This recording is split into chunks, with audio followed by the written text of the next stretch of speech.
Hey guys, Andy over at TRX Express here. I'm sitting right next to one of our refrigerated units. You might have seen one of them on the road. If you stick around in today's video, we're going to go ahead and show you how to properly work one and how to troubleshoot them. Let's start things off by showing you what's under the actual unit itself. As you can kind of see, it's pretty much just like anything else. It's got an engine, it's got oil filters, it's got a battery in there as well. As we walk over to the side here on the left-hand side, just right next to the actual landing gear, you will see the fuel tank. Now, what we're gonna do is we're gonna walk up to the front and we're gonna turn it on, troubleshoot it, and see if it's running. This is what the display unit looks like without the actual reefer being on. Just kind of wanted to go over and show you real quick. Here you have your start, stop button, the actual switch that we flip up in order for it to start, flip it down in order for it to turn it off. On the right hand side, the very first button that you have here is your select button. Again, your select button pretty much does the same exact thing what an actual OK button does. You pretty much select things with it. Right next to it on the left hand side, you have your start, stop, and continuous button. That pretty much tells you what cycle you want your load or you want your reefer to be ran on, whether you want it constantly running or whether you want it reach that temperature, stop for a little bit, and then turn it back on. Right next to it in bright red, you have your alarm list button, which pretty much tells you information about some of the alarms that you might experience on your actual reefer. And also I wanted to point out, anytime whenever you do have your actual alarm or some sort of alarm comes on, chances are most likely this light up here will go from green to either yellow or red.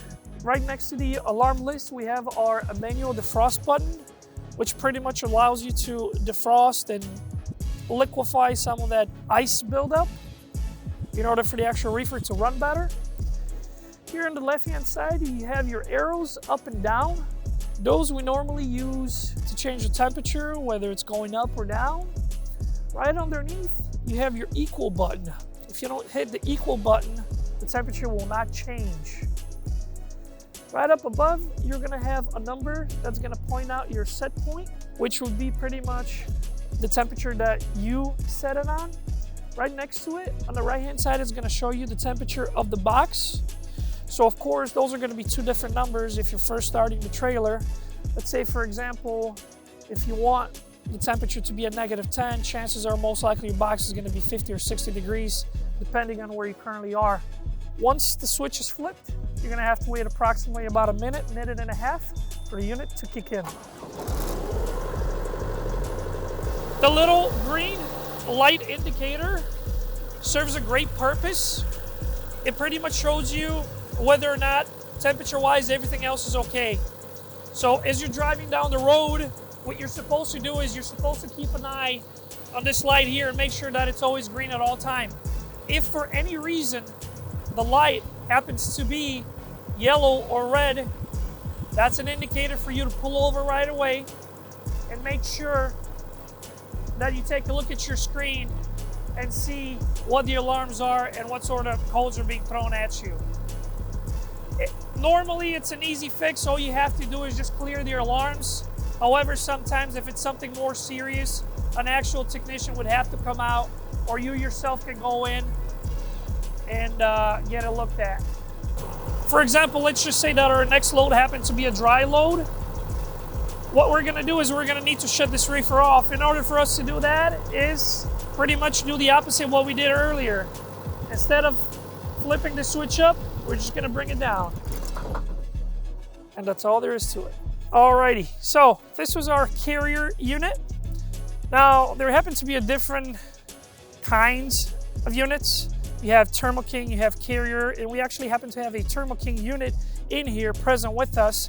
So what we're gonna do is we're just gonna step down the street here and show you the difference between the two.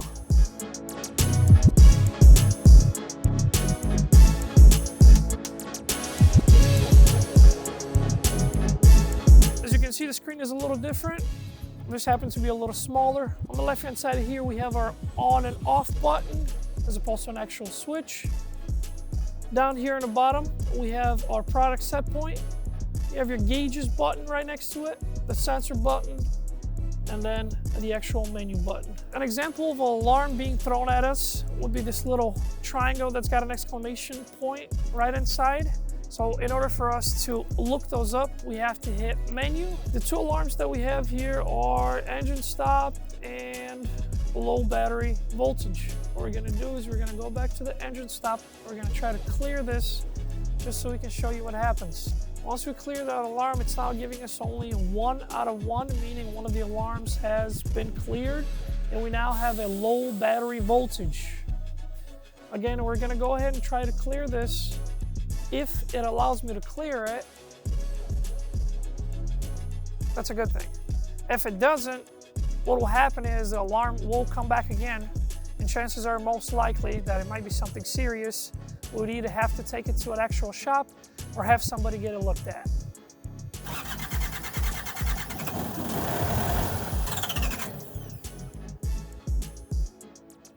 And as you guys just witnessed, we did clear the alarms, hoping that this would change and start the reefer back up. However, that was not the case. So now what we need to do is we need to contact our dispatch or get somebody to get this reefer looked at. Again, my name is Andy. I'm with TRX Express. And again, if you happen to have any suggestions or ideas of a video, please leave them down below into the comment section. Make sure you like, subscribe, and hit the notification button. Until next time.